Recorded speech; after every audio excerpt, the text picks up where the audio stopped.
Ihinto nyo yan. Ibalik nyo lahat sa kahon at ibaba nyo ulit sa truck. Ang boses ko ay kalmado. Halos kasing lamig ng hanging madaling araw sa probinsya na kinalakihan ko. Walang panginginig, walang pag-aalinlangan. Ngunit sa loob ng malawak at amoy pinturang sala ng bagong kondominium na ito, ang mga salitang iyon ay umalingaw-ngaw na parang isang malakas na kulog. Natigilan ang apat na lalaking pawisan na nagbubuhat ng dambuhalang refrigerator. Ang isa sa kanila na may hawak pang cutter para sana buksan ang makapal na karton ng mamahaling washing machine ay napatingin sa akin ng may pagtataka. Unti-unti niyang ibinaba ang kanyang mga kamay, tila tumigil ang pag-ikot ng mundo sa loob ng silid na iyon. Sa may bandang bintana kung saan tanaw ang nagtataas ang gusali ng Maynila, mabilis na lumingon ang biyenan kong si Aling Carmen. Ang kaninang mapagmataas na ngiti sa kanyang mga labi na tila ba siya ang nagmamay-ari ng buong syudad ay biglang naglaho. Pinalitan ito ng nakakatakot na pagkakunot ng noo na kabisadong kabisado ko na ang asim ng kanyang mukha ay pamilyar na pamilyar sa akin sa loob ng 5 taong pagsasama namin sa iisang bubong. Sa tabi niya ay ang hipag kong si Sofia.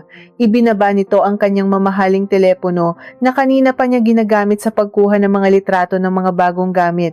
Ang mga litratong siguradong ipagyayabang niya sa kanyang mga kaibigan na tila ba galing sa sarili niyang bulsa ang pinambili. Anong sinasabi mong ihinto, Maya?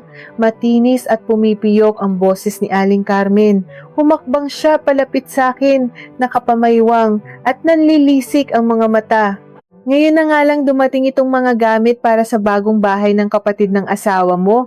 Manggugulo ka pa. Ano na naman bang kaartehan nito? Tinitigan ko siya. Dati-rati, sa tuwing titingnan niya ako ng ganito, kusa akong napapapikit, kusa akong yumuyuko. Para akong isang musmos na laging takot magkamali, laging takot na baka may masabi akong hindi nila magugustuhan. 5 taon. 5 taon kong nilunok ang aking sariling boses. 5 taon kong pilit na pinagkakasya ang sarili ko sa hulmahan ng isang perpektong manugang na walang ibang ginawa kundi magbigay, umunawa at magtiis alang-alang sa salitang pamilya. Ngunit habang nakatingin ako sa kanya ngayon, wala na akong maramdamang takot. Wala na ang kaba sa aking dibdib. Ang natira na lamang ay isang malalim at malamig na kawalan. Hindi na po dito i-deliver ang mga gamit na iyan, ma, sagot ko. Ang bawat salita ay malinaw at may diin. Nanlaki ang mga mata ni Sofia. Mabilis siyang lumapit sa ina at humarap sa akin. Ang kanyang mukha ay puno ng pandidiri at inis. Ate Maya, nababaliw ka na ba? Bukas na ang lipat ko dito. Asan ang utak mo? Bayad na yan at nakapangalan sa akin ang delivery. Ako ang nagbayad, Sofia. Mahina, ngunit matigas kong tugon. Aking pera, aking pinaghirapan. At dahil ako ang naglabas ng higit sa 700,000 piso para sa mga appliances na iyan na ni hindi nyo man lang pinagpasalamatan kanina, may karapatan akong bawiin ito. Natahimik sila ng ilang segundo. Tila hindi maproseso ng kanilang mga utak na ang babaeng nasa harapan nila ngayon ay sumasagot. Ang babaeng palaging nakayuko at sunod-sunuran ay biglang nagtaas ng mukha. Namula ang leeg ni Aling Carmen sa matinding galit. Itinuro niya ang aking mukha, halos dumikit na ang kanyang kuko sa aking ilong. Walang hiya kang babae ka. Nagmamalaki ka dahil sa ilang pirasong gamit? Utang na loob mo pa nga sa amin na tinanggap ka namin sa pamilyang ito kahit wala kang maipagmalaki. Probinsyanang walang kwenta. Kung hindi dahil sa anak kong si Anton, mabubulok ka sa hirap. Binigyan ka namin ng pamilya, tapos ngayon ipapahiya mo kami ng ganito? Ang mga salitang iyon ay parang mga matatalim na patalim na paulit-ulit na hinihiwa ang aking balat. Subalit sa halip na umiyak, isang mapait na ngiti ang namuo sa aking mga labi. Utang na loob. Pamilya. Iyan ang mga salitang ginamit nila upang igapos ako sa loob ng kalahating dekada.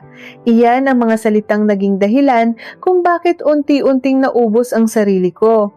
Bumalik sa aking alaala ang gabi kung saan nagsimula ang pagguho ng aking mundo. 1 linggo pa lamang ang nakakalipas, nasa loob ako ng maliit at madilim naming kwarto ni Anton. Dinig na dinig ko mula sa labas ang tawanan nila habang nagpaplano para sa kasal at paglipat ni Sofia. Masayang masaya sila, walang inaalala. Habang ako nakaupo sa gilid ng kama, hawak ang aking telepono na basag na ang salamin, nanginginig ang buong katawan. Kare-receive ko lang ng tawag mula sa doktor sa aming probinsya, ang nanay ko.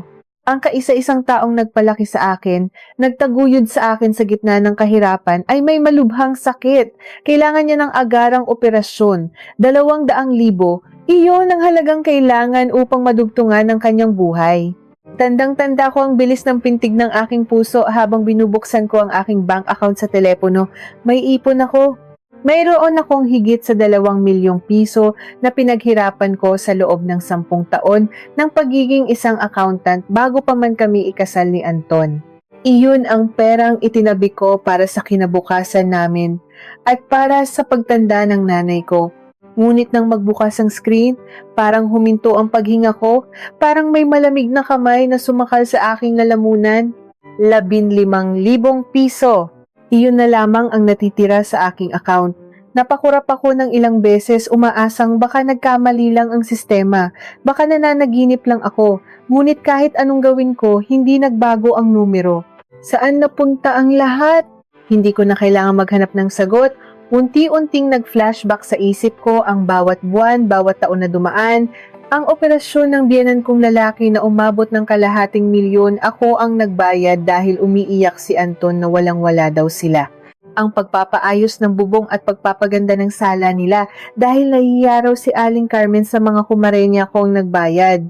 Ang tuition fee ni Sofia sa isang sikat na universidad, ang pagbili ng kanyang unang sasakyan, at ang kamakailan lang na bakasyon niya sa Europa para daw makapag-relax bago ikasal lahat galing sa bulsa ko. Konti lang naman ito, Maya. Pamilya na tayo, paulit-ulit na bulong noon ni Anton habang nakayakap sa akin. Babawi din ako sa'yo, babawi kami. Ngunit, kailan sila bumawi? Tumulo ang mga luha ko ng gabing iyon hanggang sa manhid na ang buo kong mukha. Lumabas ako ng kwarto at lumapit kay Anton na nooy nanonood ng telebisyon habang kumakain ng prutas na binili ko. Umiiyak akong nagmakaawa. Sinabi ko sa kanya ang kalagayan ng nanay ko. Sinabi ko na kailangan ko ng pera, na baka pwedeng bawasan muna ang budget para sa mga bagong gamit sa bahay ni Sofia o baka pwedeng umutang muna ang mama niya sa mga kamag-anak nila. Hindi ko makakalimutan ang naging reaksyon ni Anton. Hindi niya ako niyakap, hindi niya ako inalo. Napabuntong hininga lamang siya, naiinis dahil naistorbo ang panonood niya at sinabing, Maya, wag mo namang sirain ang gabi. Nakapangako na tayo kay Sofia. Mapapahiya si Mama sa mga balain niya kung i-cancel natin ang mga appliances. Gumawa ka na lang muna ng paraan para sa nanay mo. May pera ka pa naman siguro dyan na nakatago, di ba? Huwag kang magdamot. Ang gabing iyon ang pumatay sa kung anumang pagmamahal na natitira sa puso ko para sa lalaking pinangakuan ko sa harap ng altar. Ang gabing iyon din ang sumira sa ilusyon na mayroon akong pamilya sa kanila. Bumalik ang aking diwa sa kasalukuyan nang biglang hablutin ni Sofia ang braso ko. Madiin ang pagkakabaon ng kanyang mga kuko sa aking balat. Ate, huwag kang manira ng araw. Asik niya, ang mga mata ay puno ng pagkamuhi. Kung naiinggit ka dahil hindi ka binigyan ni kuya ng magandang buhay gaya ng ibibigay sa akin ng asawa ko, huwag mo idamay ang mga gamit ko. Hindi ba galing naman ito sa pera ni kuya? Wala akong karapatan. Pera ng kuya niya, isang lalaking 3 taon nang walang maayos na trabaho at nabubuhay lamang sa porsyento ng aking sahod. Dahan-dahan kong inalis ang pagkakakapit ng kanyang kamay sa aking braso. Tiningnan ko siya ng mula ulo hanggang paa bago ko ibinaling ang aking paningin sa puno ng gulo at takot ng mga tauhan ng delivery. Kuya, tawag ko sa pinuno ng mga tauhan. May babayaran ba ako na penalty kung ipapaiba ko ang address ng delivery ngayon din? Nagkatinginan ang mga lalaki. Bago pa man makasagot ang pinuno nila, biglang sumugod si Aling Carmen. Hindi ko inaasahan ang bilis ng kanyang kilos. Umalingaw-ngaw ang isang malakas na tunog sa buong kwarto, kasabay ng matinding hapdi na gumuhit sa aking kanang pisngi. Napahawak ako sa aking mukha habang unti-unting tumitikim ng lasa ng dugo mula sa pumutok kong labi. Hinihingal si Aling Carmen, nakataas pa rin ang kanyang kamay na ginamit sa pagtampal sa akin. Sobra na ang kabastusan mo! Sigaw niya, halos pumutok ang mga ugat sa kanyang leeg. Subukan mong ilabas ang mga gamit na iyan at isinusumpa ko sa'yo. Hindi ka na makakatuntong kahit kailan sa pamamahay namin. Ipapalayas kita sa anak ko. Nakatingin lang ako sa kanya, nararamdaman ang pagdaloy ng mainit na dugo sa gilid ng aking bibig. Ang sakit ng sampalay wala kumpara sa sakit ng 5 taong panloloko at pang-aalipusta. Humugot ako ng isang malalim na hininga. At sa mismong pagkakataong iyon, bumukas ang pinto ng kondominium. Pumasok si Anton, pawisan, may dalang mga supot ng pagkain at nakangiti. Ngunit unti-unting nawala ang ngiti niya nang makita niya ang gulo, ang mga tauhan at ang aking dumudugong labi. Anong nangyayari dito? Tanong ni Anton, ang boses ay nanginginig. Tumingin ako sa asawa ko. Ang lalaking pinili kong mahalin higit pa sa sarili ko. Hahayaan ko ba siyang magdesisyon muli para sa akin? O ito na ba ang huling pagkakataon na makikita niya akong umiiyak? Napatigil si Anton sa may pintuan.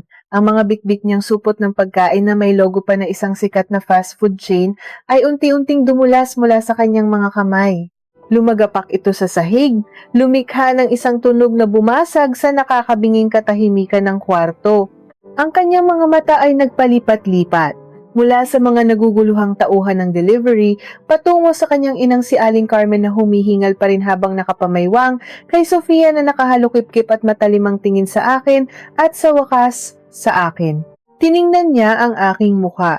Nakita niya ang pamumula ng aking pisngi kung saan dumapo ang magaspang at mabigat na palad ng kanyang ina. Nakita niya ang maliit na patak ng dugo na dahan-dahang tumutulo mula sa gilid ng aking pumutok na labi. Sa mga unang segundo, may nakita akong gulat sa kanyang mga mata. Isang kislap ng pag-aalala na nagbigay ng napakaliit na pag-asa sa aking sugatang puso. Hinintay ko siyang tumakbo palapit sa akin. Hinintay ko siyang hawakan ng aking mukha, punasan ng aking dugo at tanungin kung ayos lang ako. Hinintay ko siyang lumingon sa kanyang ina at magalit dahil sinaktan ako nito. Ngunit ang munting pag-asang iyon ay madaling namatay, kasing bilis ng pag-ihip ng hangin sa isang mahinang kandila. Sa halip na lumapit sa akin, humakbang si Anton patungo sa kanyang ina. Hinawakan niya ito sa braso. Ang kanyang boses ay puno ng pag-aalala hindi para sa akin, kundi para sa babaeng nanakit sa akin. Ma, anong nangyari dito? Bakit ka hinihingal? Ayos ka lang ba? Tanong ni Anton. Para akong binuhusan ng yelo. Ang lamig ay gumapang mula sa aking mga paa pataas sa aking dibdib hanggang sa maramdaman ko ang pamamanhid ng buo kong pagkatao. Tiningnan niya ang dugo sa labi ko, ngunit ang tinanong niya ay kung ayos lang ang kanyang ina. Sa pagkakataong iyon, tuluyan ng gumuho ang anumang natitirang pundasyon ng aming 5 taong pagsasama. Ang lalaking pinangakuan kong mamahalin sa hirap at ginhawa ay walang ibang ginawa kundi iwan ako sa ere sa tuwing kailangan ko ng kakampi. Nang marinig ni Aling Carmen ang boses ng kanyang anak, biglang nagbago ang kanyang anyo. Ang kaninang nanlilisik na mga mata at matapang na mukha ay biglang napalitan ng panginginig ng labi. Umarte siyang parang hinihika, hinawakan ng kanyang dibdib at nagsimulang pumatak ang mga peking luha mula sa kanyang mga mata. Anton, anak, paos, at tila umiiyak na sumbong ni Aling Carmen, ang asawa mo, binabastos ako. Pinapahiya niya tayo sa harap ng mga taong ito. Pinalalayas niya kami dito sa bagong bahay ng kapatid mo at ipinapabawi ang mga gamit na nabili na. Nang magsalita ako para awatin siya, sinigawan niya ako at akmang sasaktan kaya naitulak ko lang siya ng konti. Napanganga ako sa narinig. Naitulak ng konti? Ang lakas ng sampal na ibinigay niya sa akin ay sapat na para mag-iwan ng marka at dumugo ang labi ko, tapos ngayon ay sasabihin niyang siya pa ang muntik kong saktan? Hindi pa nakontento ang biyanan ko. Sumingit na rin si Sofia. Lumapit siya sa kuya niya at nagpakyut ng iyak. Totoo kuya, sinasabi ni Ate Maya na wala raw tayong utang na loob at pera daw niya lahat ito. Babawiin daw niya yung washing machine at ref ko. Kuya, bukas na ang lipat ko dito. Paano na ako? Bakit ba ganyan ang asawa mo? Napakadamot!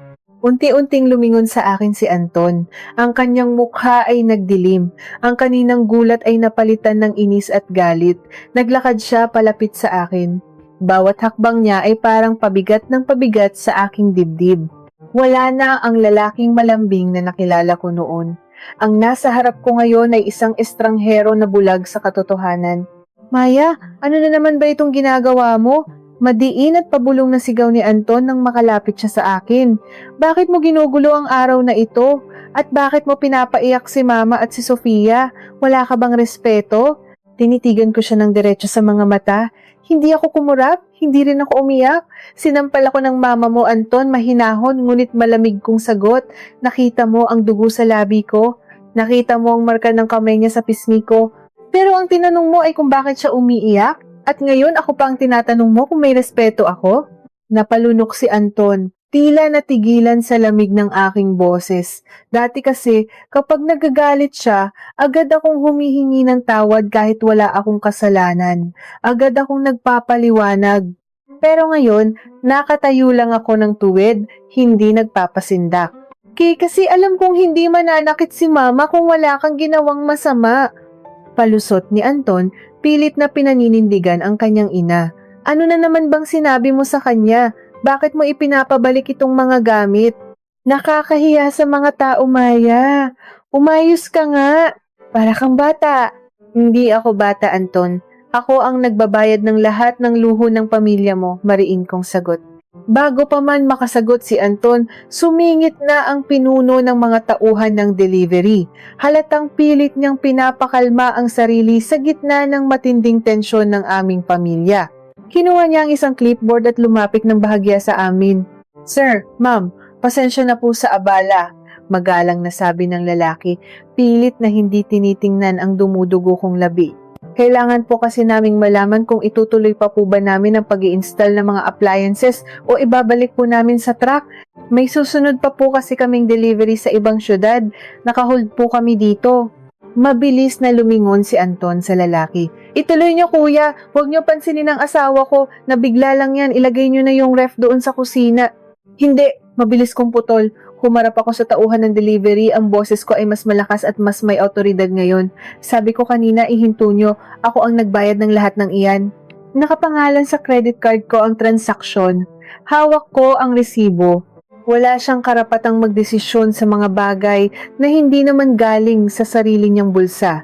Ibalik niyo lahat sa kahon. Ipapaiba ko ang delivery address. Dadalhin niyo iyan sa probinsya namin. Nanlaki ang mga mata ni Anton. Mabilis niyang hinawakan ang braso ko, madiin, eksakto sa parteng kinurot kanina ni Sofia. Nakaramdam ako ng sakit ngunit hindi ko ito ininda. Maya, nababaliw ka na ba?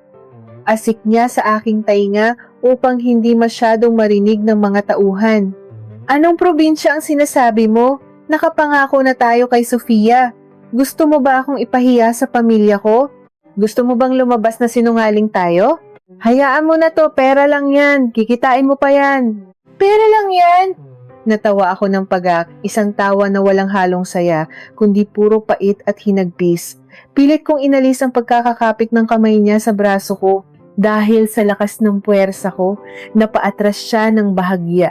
Humarap ako ng buo kay Anton. Wala na akong pakialam kung marinig kami ng kanyang ina, ng kanyang kapatid, o ng mga tauhan ng delivery.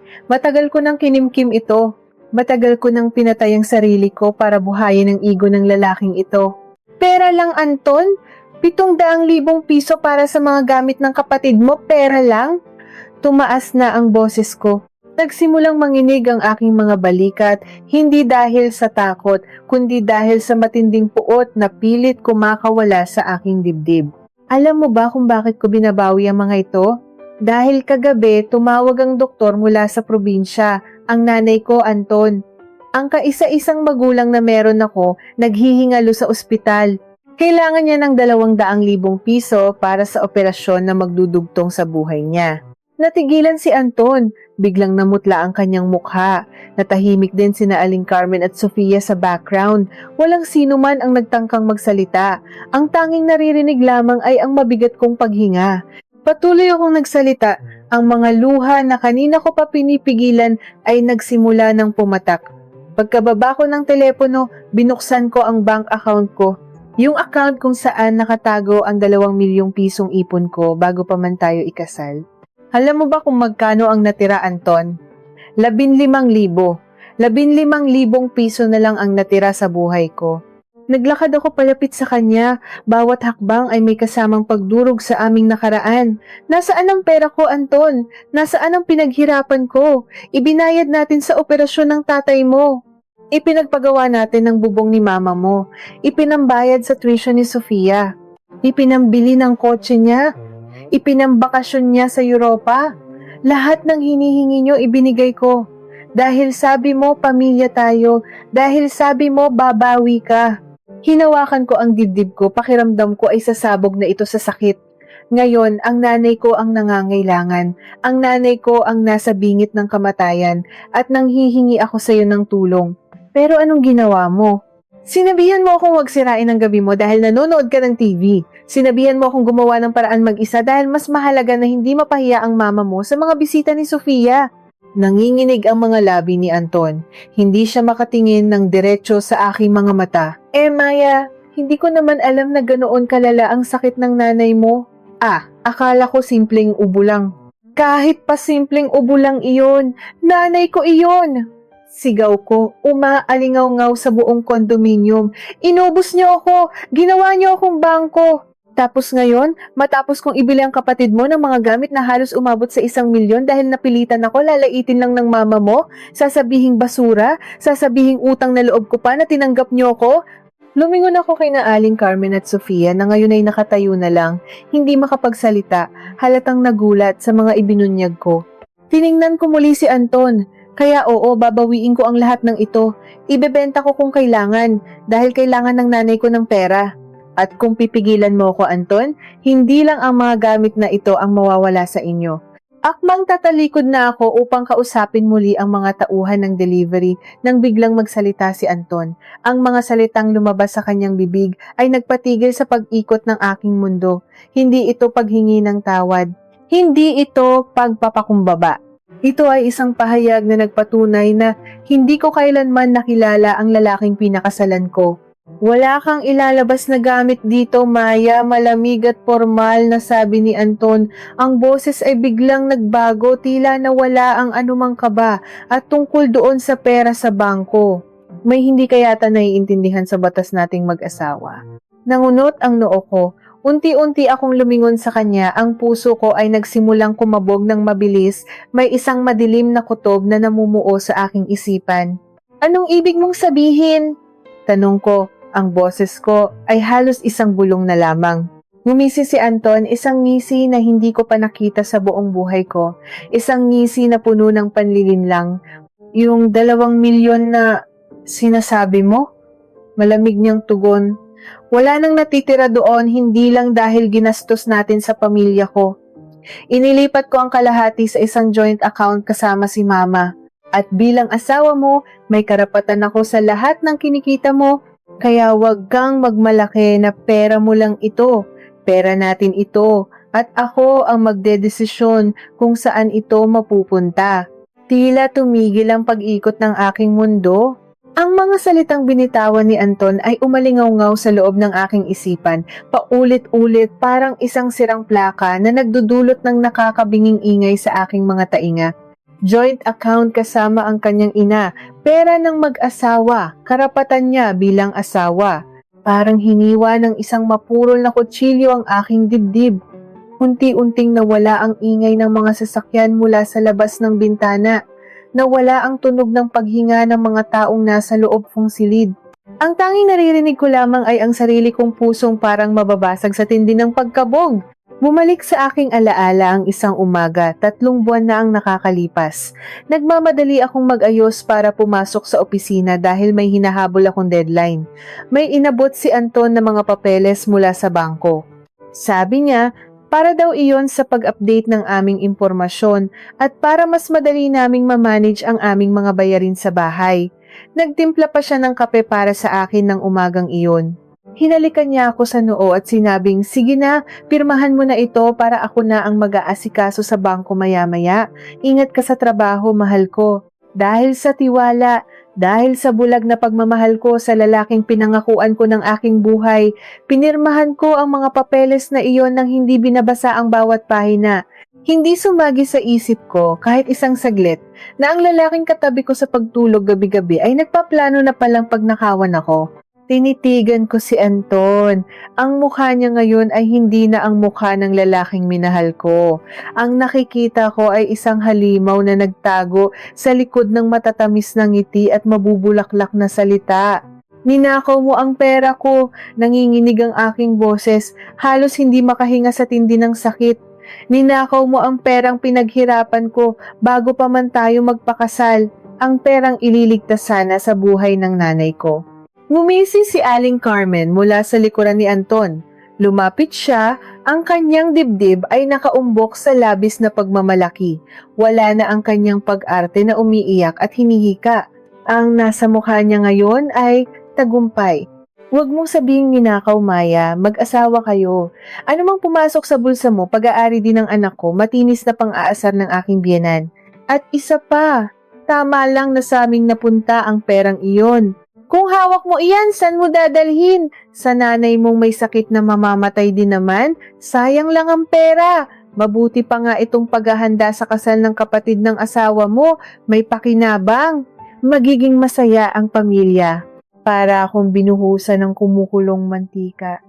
Ang mga salitang binitawan niya tungkol sa aking ina ay nagpagising sa natutulog na puot sa pinakailalim ng aking pagkatao. Mamamatay din naman? Sayang lang ang pera? Nakita ko ang pagtawa ni Sofia, tila tuwang-tuwa sa sinabi ng kanyang ina. Ayan kasi, Ate Maya, ang damot-damot mo.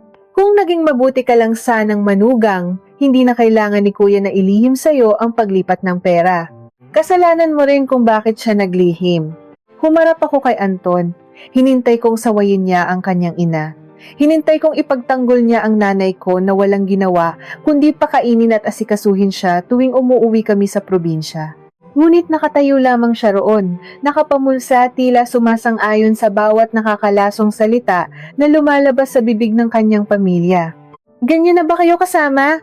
Tumulo ang isang masaganang luha mula sa aking mga mata, ngunit agad ko itong pinunasan gamit ang likod ng aking kamay. Hindi ako iiyak sa harap ng mga taong ito. Hindi ko ipapakita sa kanila na kaya nilang durugin ang buong pagkatao ko. Ang nanay ko ang nagpalaki sa akin. Siya ang dahilan kung bakit ako nakapag-aral at nagkaroon ng magandang trabaho. Trabahong bumubuhay sa inyong lahat. Tapos ngayon sasabihin nyo na sayang lang ang pera para sa buhay niya? Napakagatlabi si Anton at humakbang palapit sa akin. Maya, intindihin mo naman, wala na tayong magagawa. Nandoon na ang pera sa account namin ni Mama. Huwag ka nang gumawa ng eskandalo. Umuwi na tayo sa bahay at doon natin pag-usapan kung paano tayo makakahanap ng paraan para sa nanay mo. Baka pwedeng ilapit natin sa mga politiko doon sa probinsya nyo. Politiko? Natawa ako, isang halakhak na puno ng pait.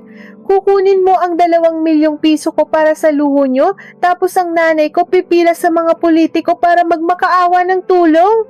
Mabilis kong hinarap ang pinuno ng mga tauhan ng delivery na kanina pa nakatayo sa isang gilid, hindi alam kung ano ang gagawin. Namumutla ang lalaki, halatang awang-awa sa sinapit ko ngunit hindi makialam dahil sa propesyon niya. Kuya! Tawag ko sa kanya. Ang boses ko ay biglang naging matigas na parang bato, kagaya ng sinabi ko kanina. Ibalik niyo sa kahon ang lahat ng ito. I-pull out niyo lahat. Nanlaki ang mga mata ni Anton. Akmang lalapit siya sa mga tauhan, ngunit mabilis akong humarang sa kanyang dadaanan. Wala kang ilalabas na gamit dito. Bulyaw ni Anton sa mga lalaki. Ako ang asawa. Ako ang nasusunod. Hinarap ko siya. Ang mukha ko ay ilang pulgada na lamang ang layo sa kanya. Asawa kita, Anton, oo. Nakuha mo ang 2 milyon ko sa bangko dahil napirmahan ko ang lintik na papel na iyon.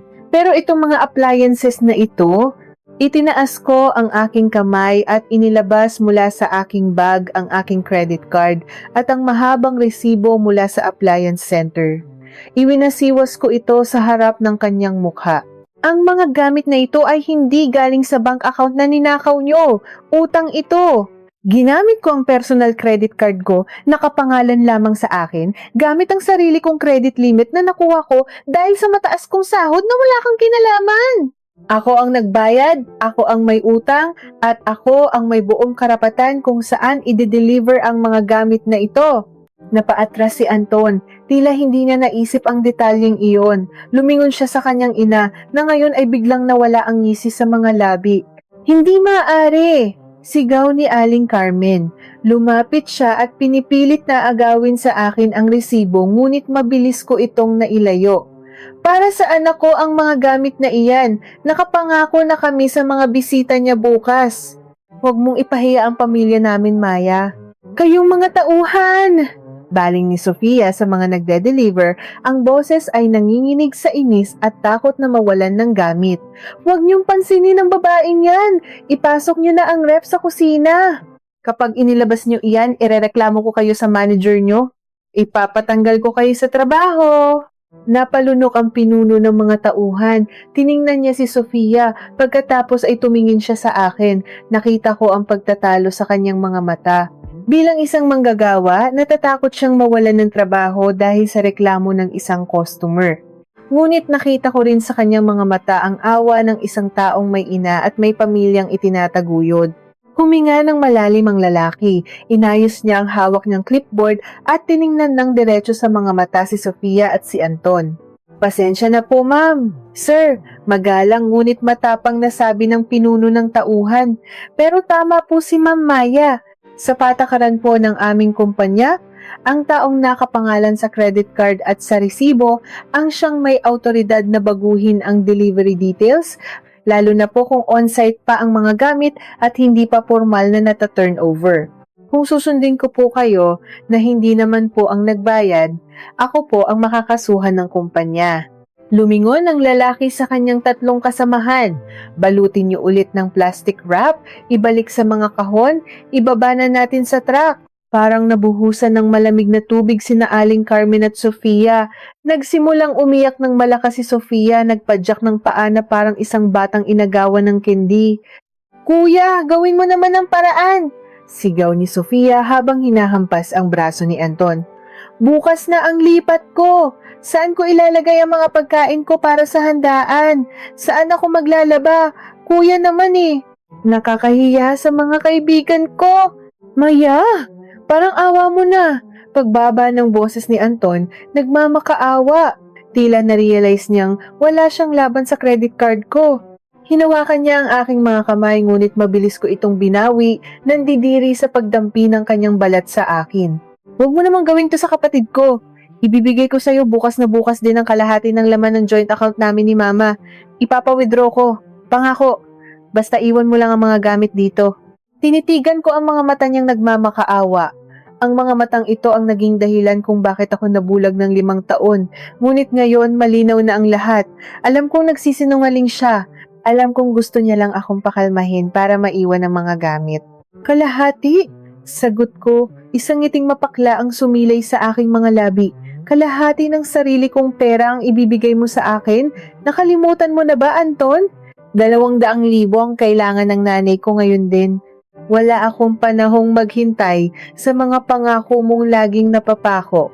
Habang pilit na kinakarga ng mga tauhan ang dambuhalang refrigerator pabalik sa malaking karton nito, kinuha ko ang aking telepono mula sa aking bag.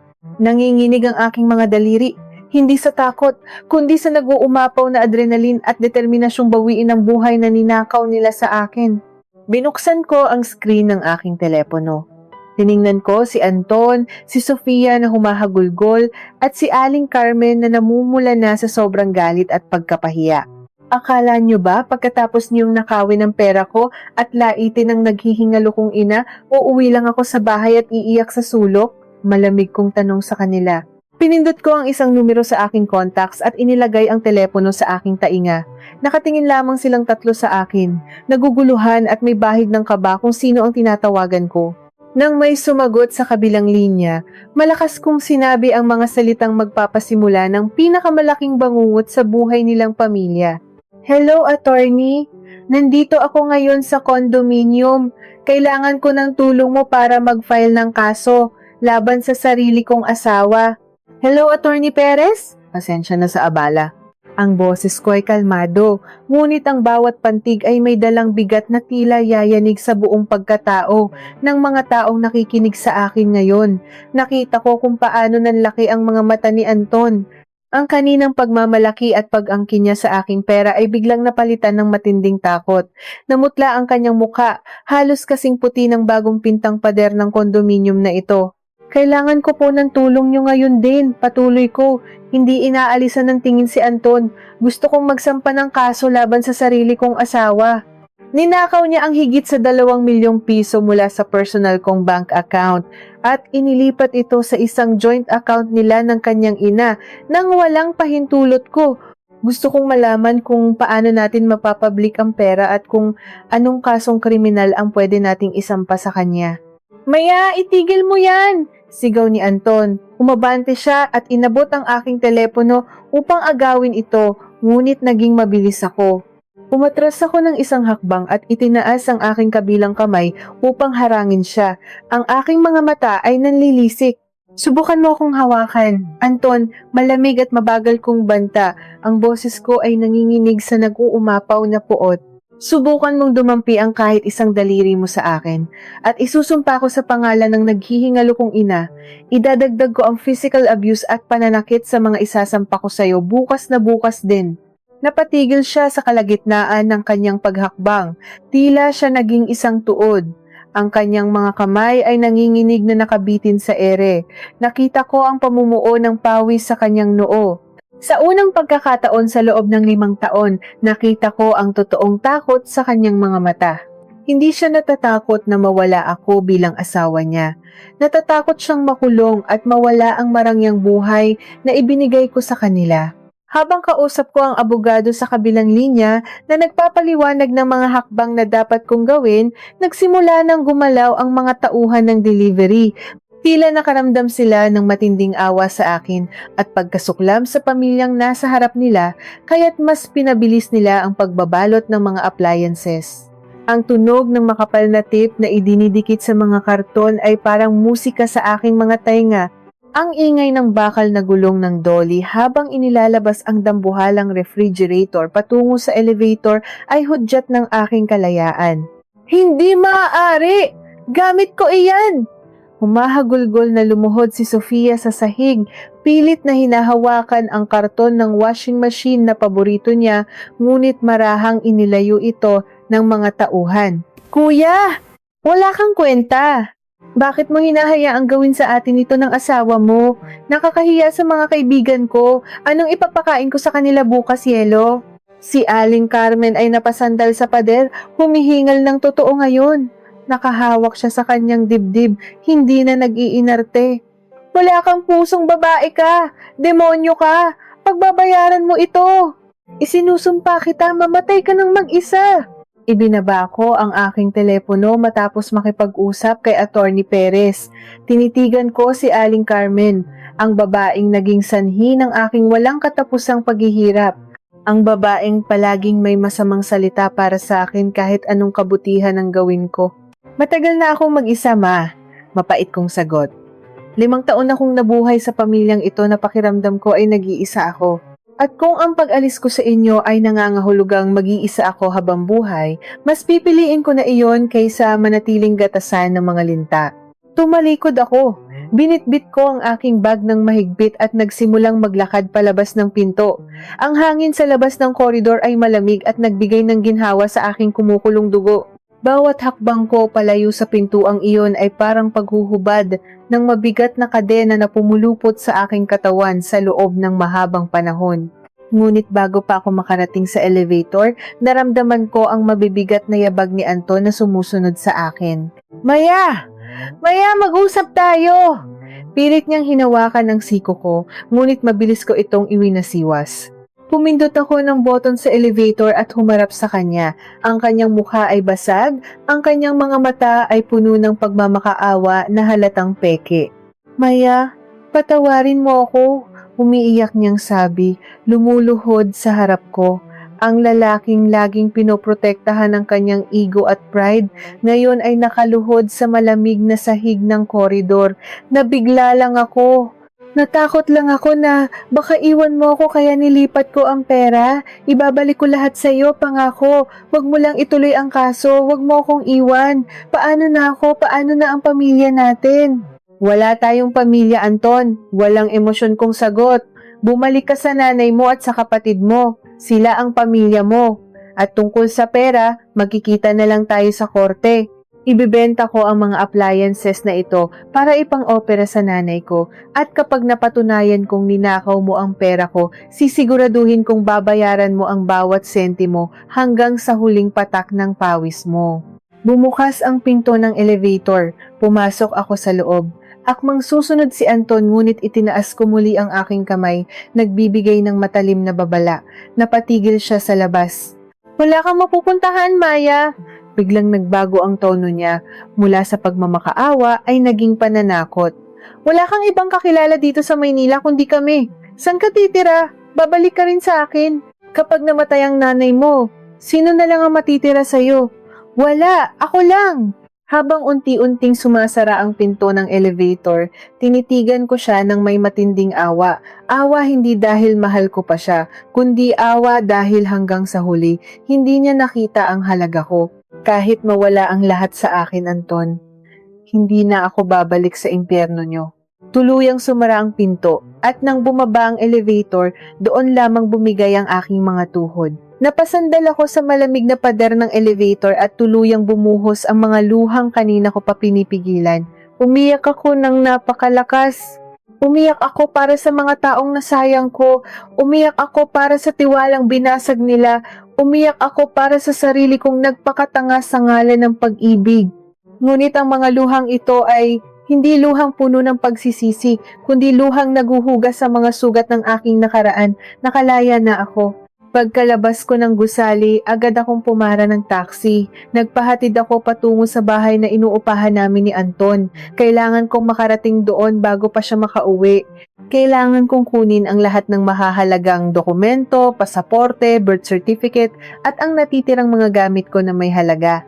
Habang nasa loob ng umaandar na taxi, tinawagan ko ang kapatid ng nanay ko sa probinsya. Tita, garalgal ang boses ko ngunit may determinasyon. Huwag niyo pong alisin sa ospital si nanay. Sabihin niyo sa doktor ituloy ang operasyon. Nakahanap na ako ng pera. Ibebenta ko bukas na bukas din ng mga bagong appliances sa kakilala ko kahit kalahati ng presyo. Mapapadalhan ko kayo ng sapat na halaga. Buhayin niyo lang ang nanay ko, parang awa niyo na. Nang ibabaw ang iyak at pasasalamat ng aking tiyahin sa kabilang linya.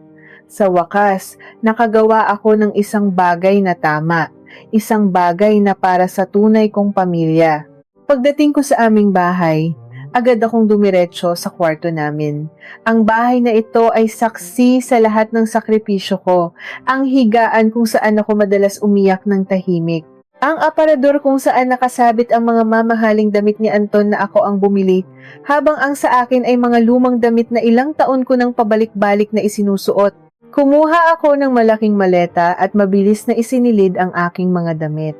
Hindi ako kumuha ng kahit anong gamit na binili namin bilang mag-asawa. Gusto kong iwan ang lahat ng alaala sa bahay na ito. Sunod kong binuksan ang pinakaibabang drawer ng aming cabinet kung saan namin itinatago ang mga dokumento. Hinalungkat ko ang mga folder upang hanapin ang aking birth certificate at land title ng maliit na lupa ng nanay ko sa probinsya. Habang naghahalungkat, napansin ko ang isang makapal na brown envelope na nakatago sa pinakailalim, natatakpan ng mga lumang resibo ng kuryente. Hindi pamilyar sa akin ang envelope na ito. Walang nakasulat sa labas, ngunit dahil sa bigat nito, alam kong naglalaman ito ng maraming papeles. Dahil sa kaba at kutob na namuo mula pa kanina, dahan-dahan kong binuksan ang envelope. Inilabas ko ang mga nakatuping papel. Nang mabasa ko ang unang pahina, tila tumigil ang pagtibok ng puso ko. Ito ay isang kontrata mula sa isang kilalang lending company, isang pautang na nagkakahalaga ng kalahating milyong piso. Bumilis ang paghinga ko habang inililipat ang mga pahina. Nakapangalan ng utang kay Anton, ngunit ang ginamit niyang collateral at co-maker ay ako. Nakita ko ang isang pamilyar na pirma sa ibaba ng pahina. Ang pirma ko. Ngunit kailanman ay hindi ako pumirma ng ganitong dokumento. Huwad ang pirma na ito. At ang mas nakakapangilabot, nakita ko ang isang kopya ng aking lisensya at company ID na nakalakip sa mga dokumento. Hinalungkat ko pa ang loob ng envelope. May dalawa pang magkaibang loan contracts mula sa magkaibang bangko. Pare-parehong peking pirma ko ang ginamit bilang guarantor. Ang kabuoang halaga ng lahat ng utang na ito ay halos umabot sa 3 milyong piso. At lahat ng notice of delay at demand letters na nakatago doon ay nagbabanta na ng legal action. Kaya ba ganun na lang kadaling nakuha ni Anton ang mga ID ko para sa bank transfer? Kaya ba palagi siyang nagkukusang kumuha ng mga sulat sa mailbox namin araw-araw upang itago ang mga babalang ito? Napakapit ako sa gilid ng drawer ng hihina, hindi lang pera sa bangko ang ninakaw niya. Ibinenta niya ang buong pagkatao at pangalan ko upang tustusan ang pagpapakasarap nila at ngayon iniwan niya akong baon sa milyon-milyong utang na hindi ko naman pinakinabangan. Biglang may narinig akong kalampag mula sa labas ng bahay. Ang tunog ng susi na pilit isinisingit sa doorknob ng pinto sa sala. Nakarating na si Anton. Napalunok ako habang nakatingin sa mga peking kontrata sa aking kamay. Ano ang gagawin niya kapag nalaman niyang nadiskubre ko ang pinakamadilim niyang sikreto? Hanggang saan ang kayang gawin ng lalaking ito para itago ang kanyang mga kasalanan? Bumukas ang pinto ng sala. Ang tunog ng pamilyar na yabag ni Anton ay umalingaw sa loob ng tahimik naming bahay. Bawat hakbang niya palapit sa pinto ng aming kwarto ay parang mabibigat na martilyong ibinabagsak sa aking dibdib. Wala akong ginawang hakbang upang itago ang makapal na brown envelope na hawak ko. Nanatili akong nakatayo sa gitna ng kwarto. Ang aking mga kamay ay mahigpit na nakakapit sa mga peking kontrata. Halos pumuti na ang aking mga buko sa sobrang diin. Nang bumukas ang pinto ng kwarto, tumambad sa akin ang anyo ng aking asawa, gusot ang kanyang mamahaling polo shirt, pawisan ng kanyang noo, at ang kanyang buhok ay magulo. Hinihingal siya, tila tumakbo siya paakyat ng hagdan. Ang kanyang mga mata ay naghahanap, puno ng desperasyon at takot na baka tuluyan na akong umalis at tangayin ang natitirang pag-asa niyang matakasan ang kanyang mga kasalanan. Subalit nang magtama ang aming mga paningin at nang bumaba ang kanyang tingin sa mga papel na hawak ko, tila tumigil ang pag-ikot ng mundo. Nakita ko kung paano nawala ang kulay sa kanyang mukha. Ang kaninang desperadong asawa na handang lumuhod para magmakaawa ay biglang naglaho. Pinalitan ito ng isang malamig, blanko at nakakatakot na ekspresyon. Unti-unting umumbok ang mga ugat sa kanyang leeg. Ang kanyang mga panga ay nagtagis ng napakalakas. Bakit mo pinakikialaman ang mga gamit ko, Maya? Ang boses niya ay hindi na nanginginig. Ito ay mababa, mabigat, at may dalang panganib na kailanman ay hindi ko narinig sa loob ng 5 taon naming pagsasama. Hindi ako umatras. Pinatigas ko ang aking mga tuhod kahit papakiramdam ko ay lalamunin ako ng kaba. Tinitigan ko siya ng diretso sa mga mata, hinuhukay ang kaluluwa ng lalaking nasa harap ko ngayon. Gamit mo? Mapait kong balik tanong. Itinaas ang mga dokumento sa tapat ng aking dibdib o mga ebidensya ng pagiging kriminal mo. 3 milyong piso, Anton. 3 milyong pisong utang sa 3 magkakaibang bangko at lending company. At ang ginamit mong pangalan bilang co-maker at guarantor ay ang pangalan ko. Peke ang mga pirma dito. Ninakaw mo ang mga kopya ng ID ko. Isinara ni Anton ang pinto ng kwarto sa kanyang likuran. Dahan-dahan, ang tunog ng paglapat ng kahoy sa hamba ay tila pagpako sa akin sa loob ng isang kabaong. Wala akong pagpipilian, Maya. Malamig niyang sagot, humahakbang palapit sa akin ng isang beses. Nabaon tayo sa utang dahil sa mga pangangailangan ng pamilya ko. Gusto kong magtayo ng negosyo para maibalik ko sa'yo lahat ng ginastos mo. Para sana iyan sa future natin. Para makaahon tayo. Future natin? Isang malakas at mapaklang halakhak ang kumawala sa aking mga labi, ngunit kasabay nito ay ang pagpatak ng maiinit na luha na puno ng galit at hinagpis. Huwag mo akong pinaglololoko sa mga matatamis mong salita, Anton. Inubos nyo ang 2 milyong pisong ipon ko, kinamkam nyo sa joint account nyo ng nanay mo, tapos ngayon sasabihin mong nabaon tayo sa utang kaya mo ginamit ang pangalan ko para umutang ng 3 milyon pa? Saan napunta ang perang iyon? Sa mga luho ng kapatid mo? Sa mga alahas ng nanay mo? Habang ako, ang asawa mo, namamalimos sa'yo ng awa para lang maipagamot ang nanay ko na naghihingalo? Napatigil siya. Tila nasapol sa mukha sa lakas ng pagsumbat ko, ngunit hindi ako nagpapigil. Ibinuhos ko ang lahat ng puot na naipon sa aking lalamunan. Sinagad mo ang kabutihan ko, Anton. Ginawa mo akong mangmang.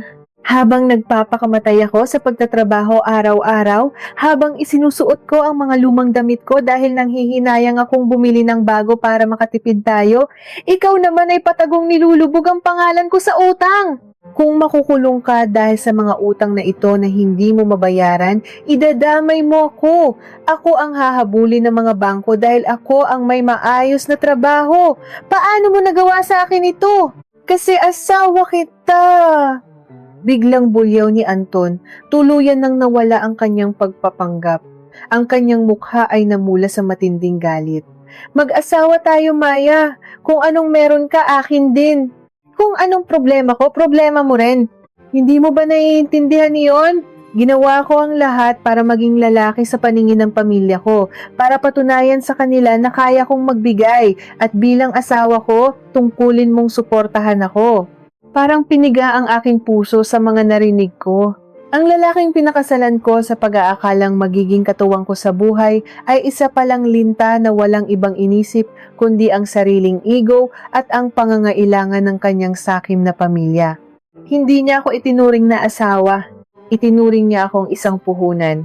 Isang alay para sa kanyang ambisyon na maging bida sa mata ng kanyang ina. Hindi suporta ang tawag sa pagnanakaw at panloloko, Anton. Kriminalidad yan, madiin kong sagot. Dinampot ko ang aking maleta na puno ng damit gamit ang aking kabilang kamay. At ngayon, tapos na ang tungkulin ko. Aalis na ako. Ibibigay ko ang mga dokumentong ito sa abogado ko. Bahala na ang korte sa inyo. Akbang hahakbang ako palampas sa kanya patungo sa pinto nang bigla siyang gumalaw ng napakabilis.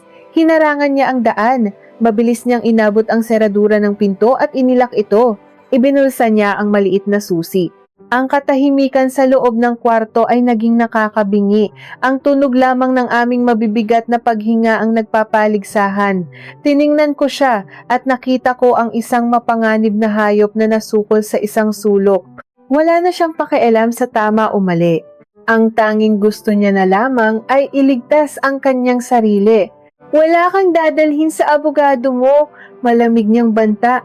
Nakalahad ang kanyang malaking palad sa aking harapan. Ibigay mo sa akin ang envelope na yan, Maya. Huwag mo na itong palalain. Umatras ako. Pilit kong itinatago ang panginginig ng aking mga tuhod. Huwag kang lalapit sa akin, Anton.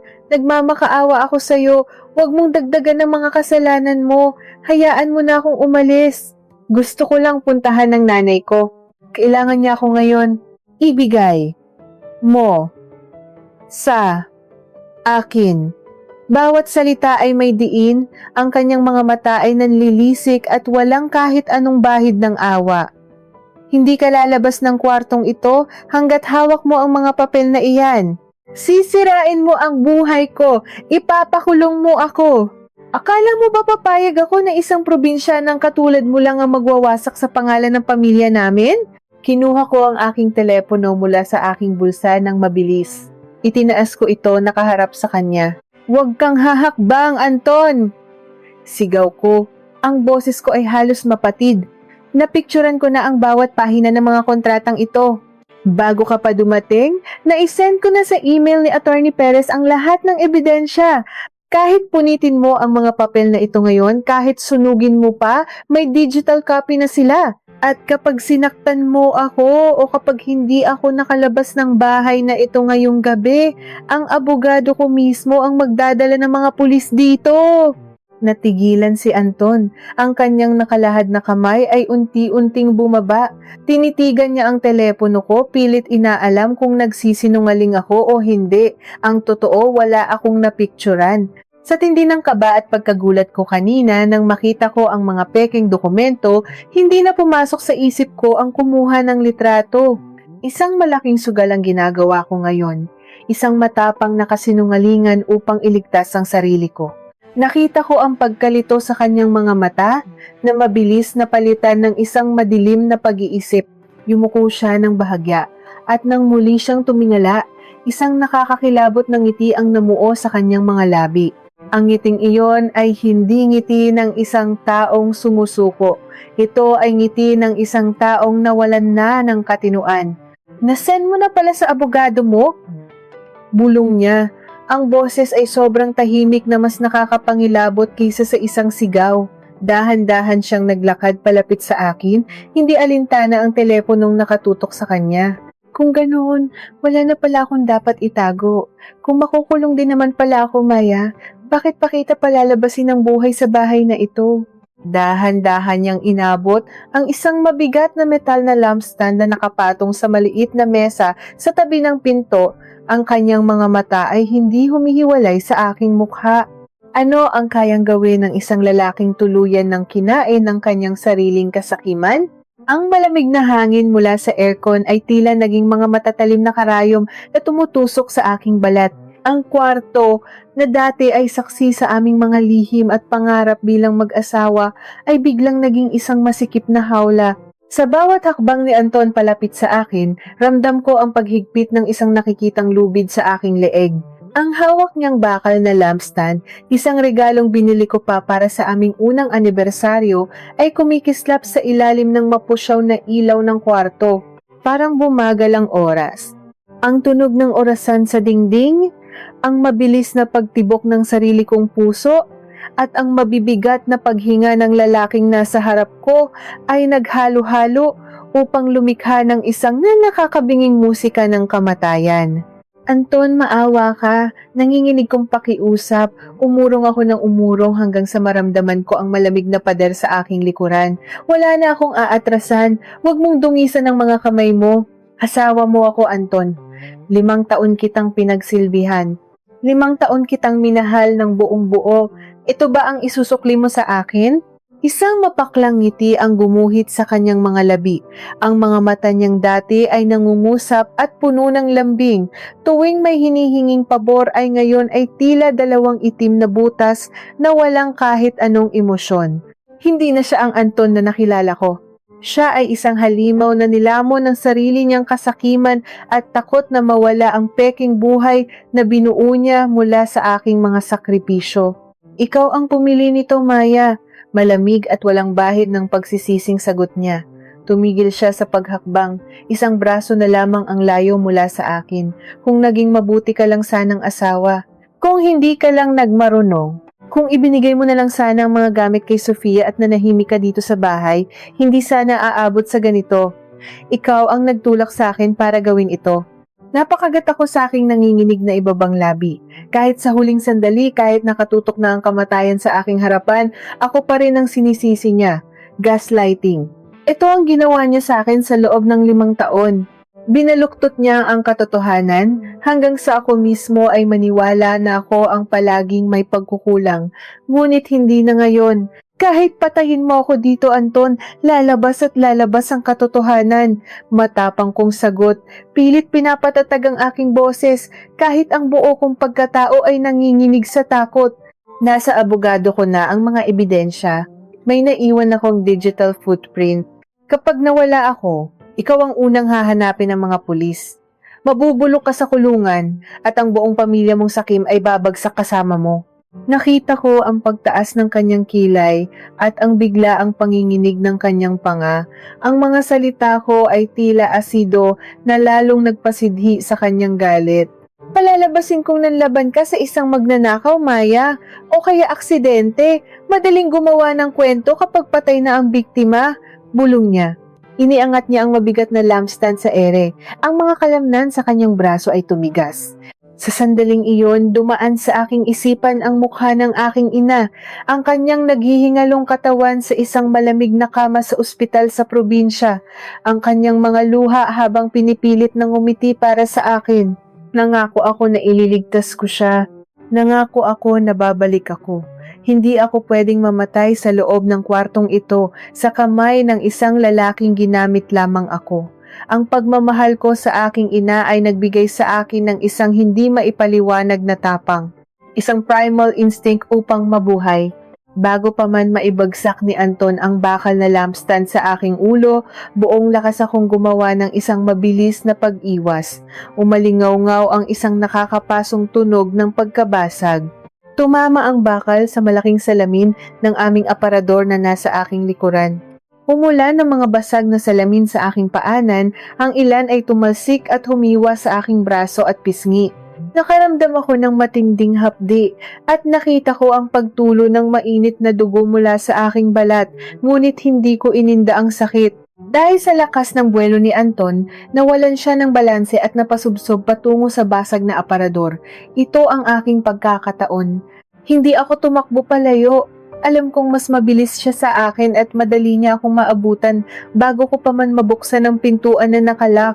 Sa halip na tumakbo, tiningnan ko ang pinakamalapit na bagay sa aking tabi, ang aking mabigat na maleta na puno ng damit.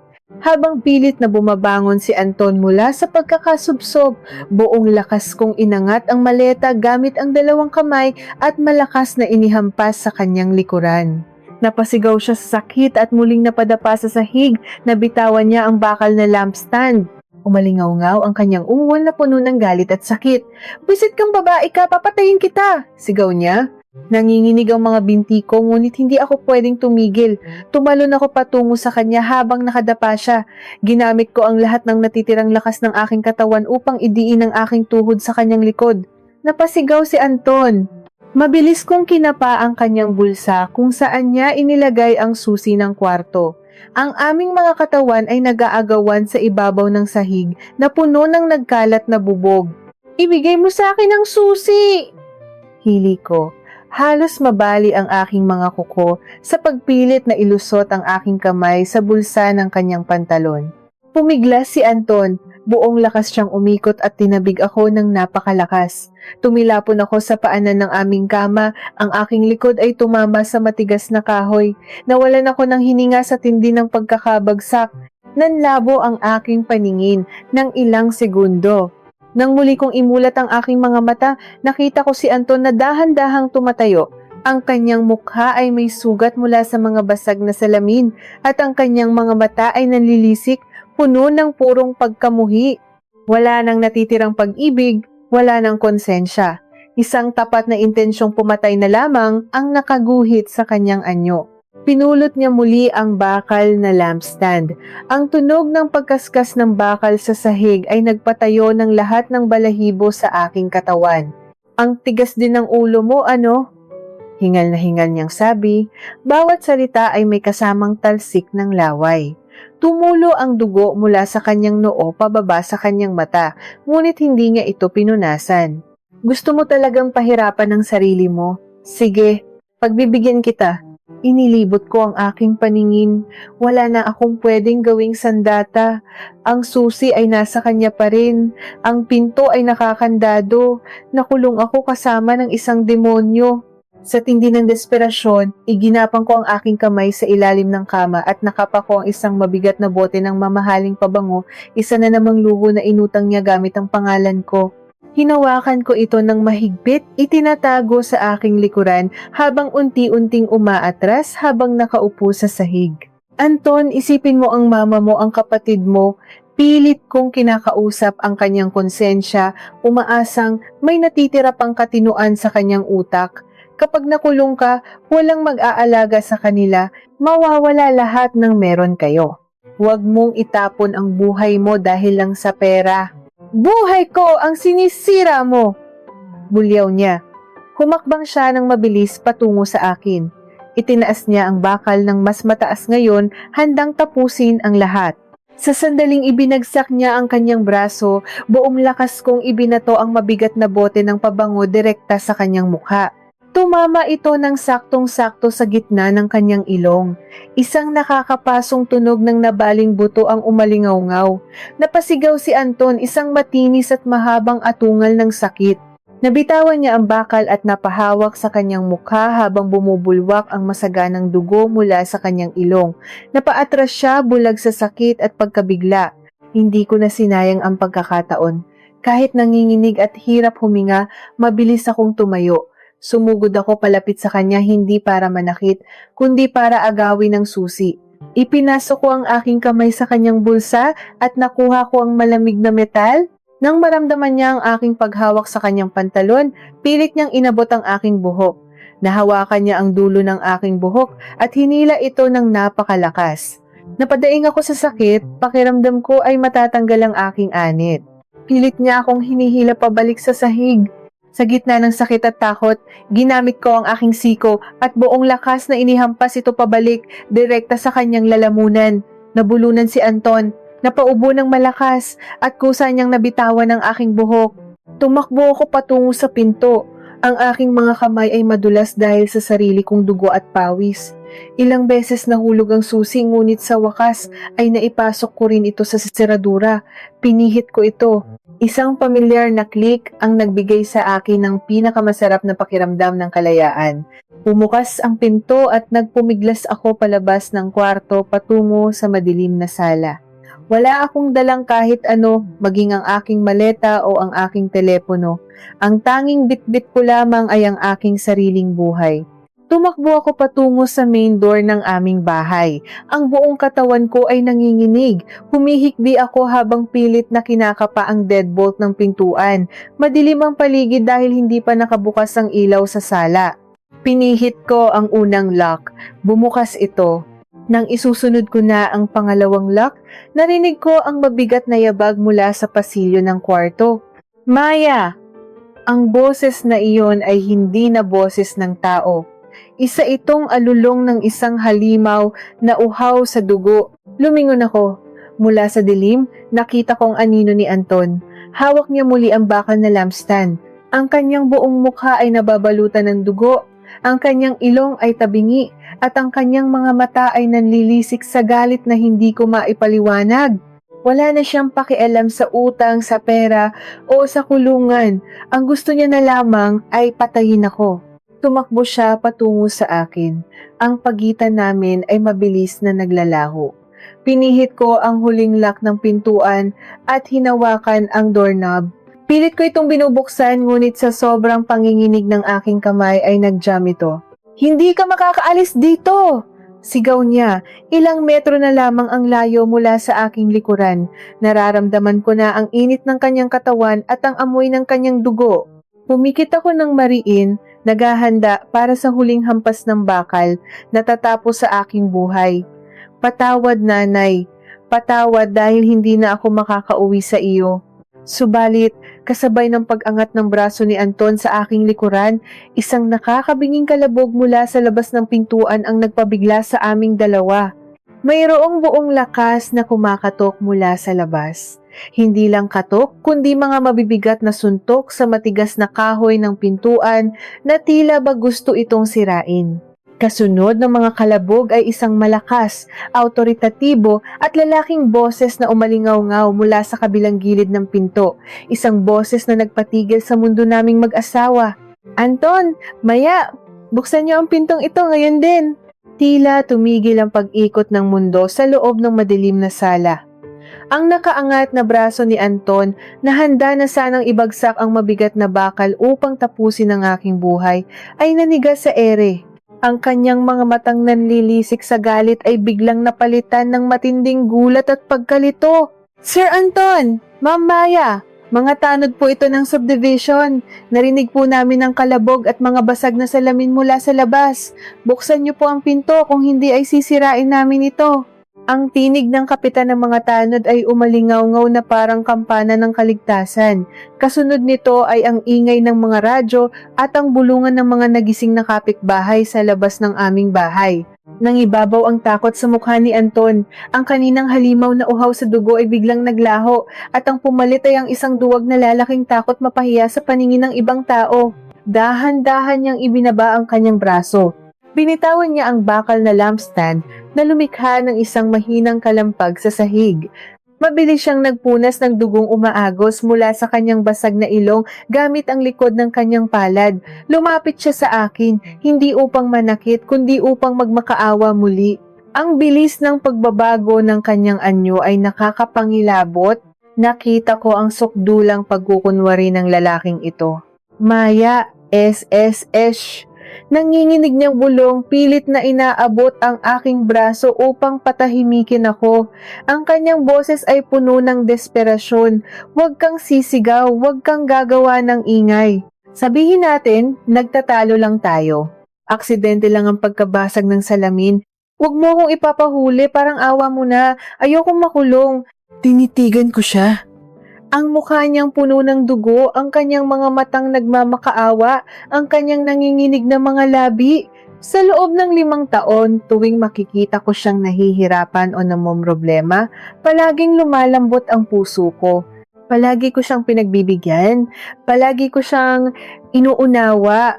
Ngunit ngayon, habang nakatingin ako sa kanya, wala akong naramdaman kundi purong pandidiri. Walang ni isang patak ng awa ang natira sa aking tuyot na puso. Humugot ako ng isang malalim na hininga.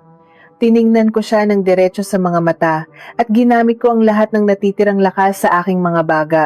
Tulong! Papatayin niya ako! Tulungan niyo ako! Ang aking tili ay bumasag sa katahimikan ng gabi. Kasabay ng aking pagsigaw, buong lakas kong pinihit ang nag-jam na doorknob at hinila ang pinto papasok. Dahil sa tindi ng aking adrenaline, bumigay ang sirang seradura, bumukas ang pintuan, bumuhos ang liwanag ng mga flashlight mula sa labas patungo sa aming madilim na sala.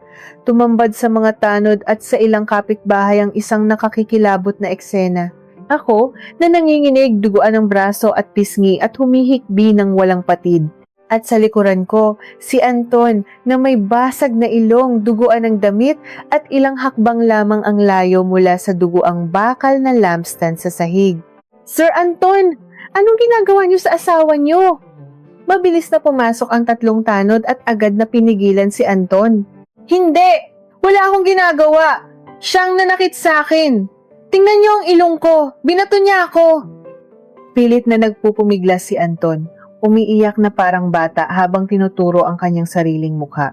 Ngunit hindi tanga ang mga tao. Nakita nila ang nagkalat na bubog mula sa kwarto. Nakita nila ang takot sa aking mga mata. Isang babaeng kapitbahay ang lumapit sa akin at mabilis na itinabi ako, binalot ako ng isang mainit na kumot na dala niya. Ilak niya po ang pinto ng kwarto, umiiyak kong sumbong sa kapitan ng mga tanod. Ang boses ko ay garalgal at hapong-hapo. Kinuha niya ang susi. Papatayin niya sana ako dahil nadiskubre ko ang mga ninakaw niya. Hindi na nakapalag si Anton nang pusasan siya ng mga dumating na pulis na tinawagan ng subdivision security. Habang inilalabas siya ng bahay, patuloy ang kanyang pagsigaw, paninisi at pagmumura sa akin. Pinanood ko siyang isakay sa likod ng police car.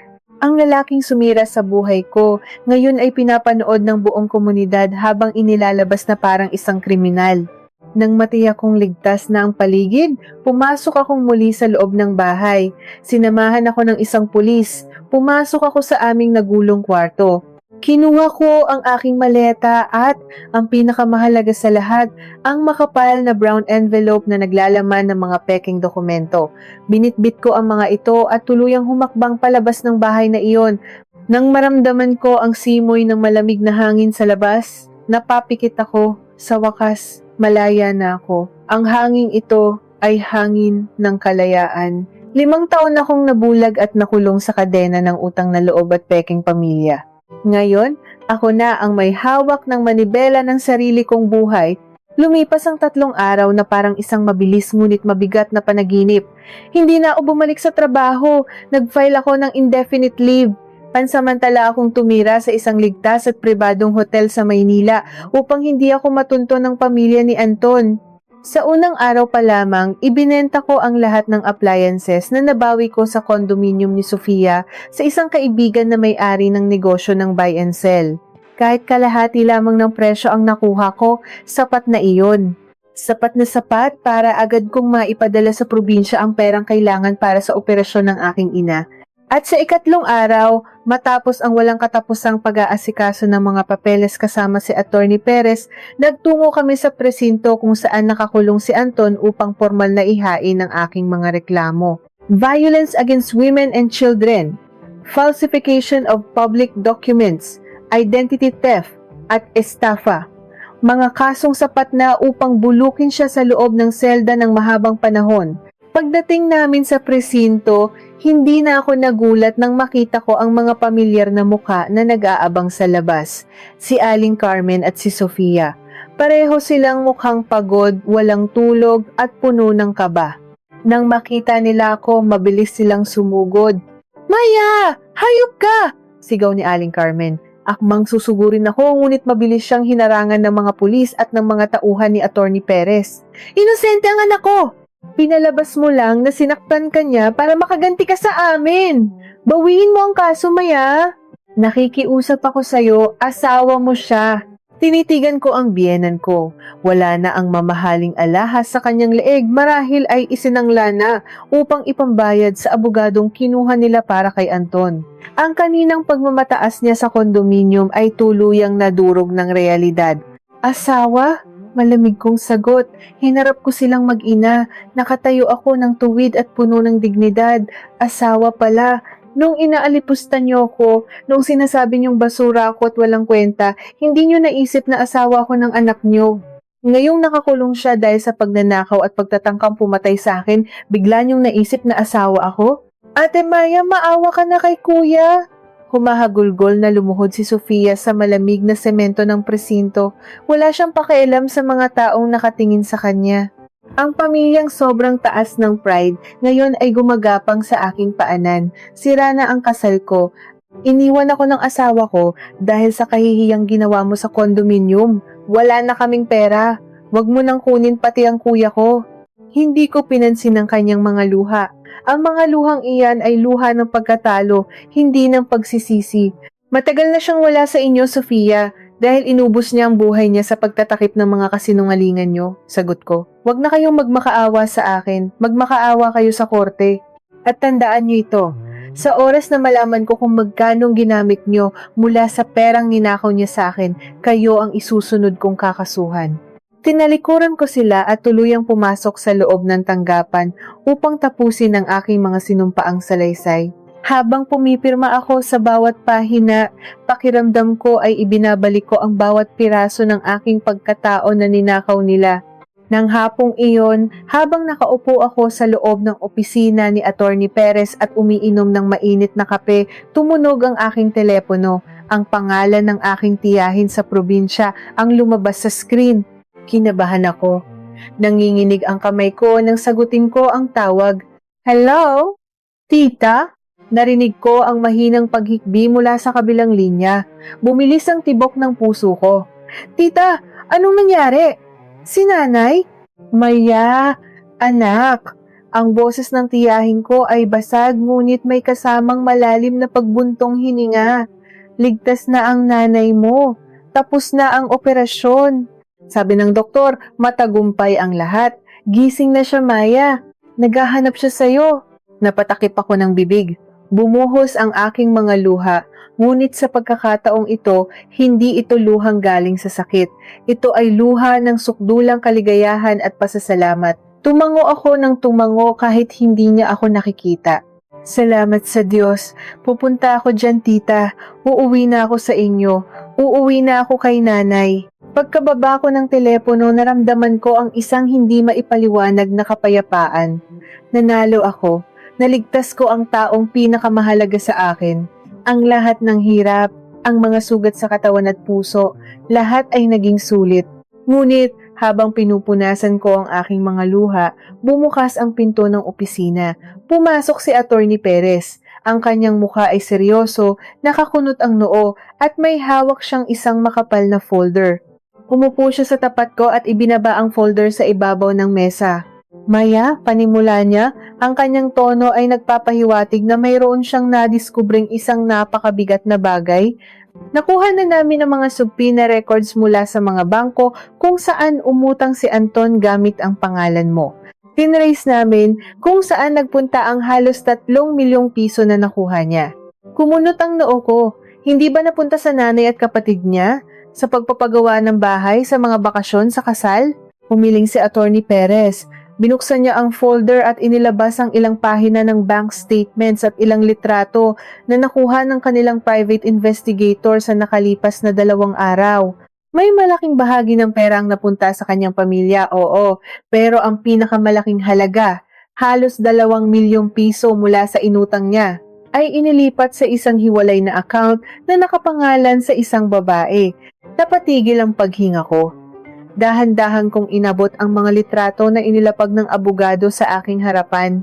Tinitigan ko ang unang litrato. Kuha ito sa labas ng isang pamilyar at maayos na bahay sa isang subdivision sa Cavite. Sa litrato nakatayo si Anton. Nakangiti siya. Isang ngiti na kailanman ay hindi niya naibigay sa akin. At sa kanyang tabi, nakakapit sa kanyang braso ang isang magandang babae.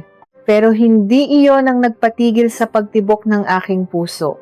Sino ang babaeng nasa litrato kasama ni Anton at bakit karga nito ang isang batang lalaki na halos 2 taong gulang na at kamukhang kamukha niya?